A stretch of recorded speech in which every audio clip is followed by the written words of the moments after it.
Hello guys, tara na. Samahan nyo ako. Ito yung pangalawang tutulungan natin. Ang pagkaalam ko nito, yung dingding nito puro yero. Walang pintuan, walang mga maayos na bintana. So, naku po, napakainit po ito. Hindi po to dapat titirhan ng ganito. May maliit pa silang baby. Kawawa naman.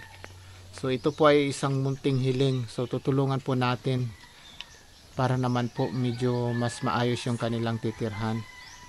So may kasabihan nga, maliit man o malaki, basta ang pagtulong sa kapwa ay galing sa puso, ay okay na okay. Alright, so let's go na. Umpisahan na natin.